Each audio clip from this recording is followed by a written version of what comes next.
Museum Taman Prasasti adalah sebuah museum cagar budaya peninggalan masa kolonial Belanda yang berada di Jalan Tanah Abang nomor 1 Jakarta Pusat.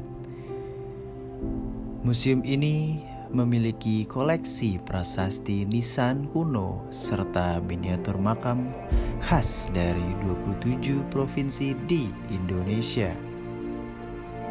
Beserta koleksi kereta jenazah antik, museum seluas 1,2 hektar ini merupakan museum terbuka yang menampilkan karya seni dari masa lampau tentang kecanggihan para pematung, pemahat, kaligrafer, dan sastrawan yang menyatu.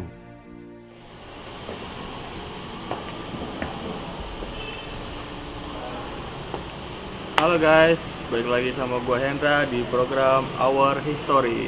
Nah, sore ini gue lagi ada di Museum Prasasti. Mau tahu sejarahnya gimana? Langsung aja check it out. Semula, Museum Taman Prasasti yang terletak di Jalan Tanah Abang 1 ini adalah pemakaman umum bernama Kebon Jahe Kober seluas 5,5 hektar dan dibangun pada tahun 1795 untuk menggantikan kuburan lain di samping gereja New Hollandse Kerk. Makam baru ini menyimpan koleksi nisan dari tahun sebelumnya, karena sebagian besar dipindahkan dari pemakaman New Hollandse Kerk pada awal abad 19. Nisan yang dipindahkan ini ditandai dengan tulisan HK atau yang dimaksud Hollandse Kerk. Nah, tadi kan kita udah lihat-lihat nih tentang museum ini. Nah, sekarang kita mau tanya-tanya ke Mas Yudi, penjaga museum ini. Sekaligus kita tanya sejarah dan peresmian museum ini. Langsung aja, check it out. Oke, untuk Bapak Yudi, apa sih Museum Prasasti ini? Museum Prasasti adalah salah satu museum outdoor yang diresmikan oleh Bapak Gubernur Ari Sadikin pada tanggal 9 Juli tahun 1977. Koleksi kita terdiri batu-batu nisan yang terbuat dari bahan batu andesit, marmer, dan besi, ya, yang kita pajang di area seluas 1,3 hektar. Siapa saja pahlawan dan sejarawan yang ada di sini?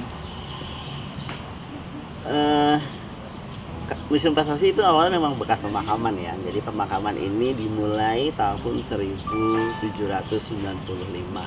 dan dari tahun 1795 sampai bertahan tahun 1975 sebelum dipugar oleh Bapak Gubernur Ari Sadikin. Dulu luasnya mencapai 5,5 hektar dan sekarang tinggal 1,3 hektar.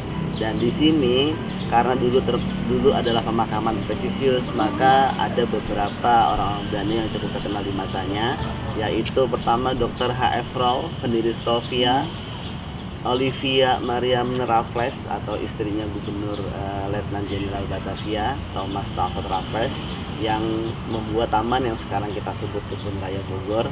Ada Jenderal Mayor Johann Harmen Rudolf Pohler, panglima perang yang ditugaskan oleh pemerintah Belanda untuk menghancurkan Aceh.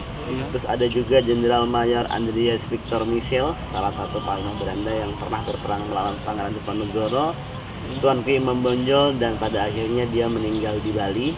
Terus ada juga Stutterheim, seorang arkeolog, Jan Laurent Andreas Brandes, seorang ahli sastra Jawa kuno yang kantornya sekarang disebut Dinas Kepurbakalaan dan Arkeologi Indonesia. Terus ada juga di sini Marius Hulswit, seorang arsitektur profesional pertama yang membangun gereja katedral dan gereja kayu tangan di Malang. Oke, untuk alamat persis lengkapnya nih Pak, bisa dikasih tahu kali penonton mau ke sini. Ya, baik. Jadi alamat kita tepatnya di Jalan Tanah Abang 1 nomor 1, ya, Jakarta Pusat. Patokan kita paling gampang yaitu di samping kantor Wali Kota Jakarta Pusat.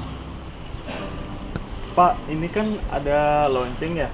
Fungsinya buat apa sih di Museum Prasasti ini?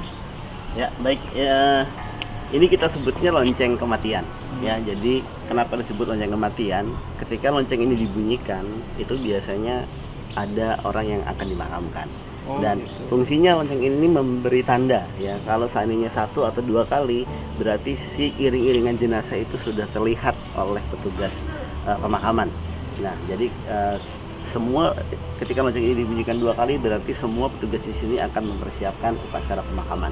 Nah, setelah jasad sudah siap, keluarga sudah siap, pendoa sudah siap, pelaksanaan upacara pun dilaksanakan. Nah, lonceng ini dibunyikan berkali-kali untuk memanggil warga sekitar sini untuk menghadiri upacara pemakaman dan sekaligus mengiringi jenazah sampai ke liang lahat.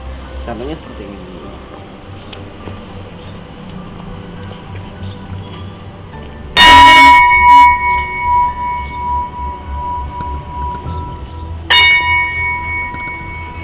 Oke guys, jadi udah pada tahu kan fungsi lonceng di Museum Prasasti ini? Ya jadi begitu bunyinya dan agak serem juga sih. Ada dahsyat sehingga suaminya si wanita ini terserang wabah penyakit malaria. Malaria pada saat itu sangat dahsyat ya. Jadi 2 hari sakit meninggal, sehari sakit meninggal, bahkan pejabat baru dilantik pun meninggal. Itu sesuatu yang biasa di zaman itu. Karena ditinggal mati secara mendadak oleh suaminya, dia lantas sedih sekali, galau. Kalau menurut bahasa sekarang nggak bisa move on. Nah, akhirnya dia memutuskan untuk bunuh diri. Makanya keluarganya memesan batu nisan seperti ini agar setiap orang yang datang ke sini diharapkan bisa merasakan kesedihan yang tidak.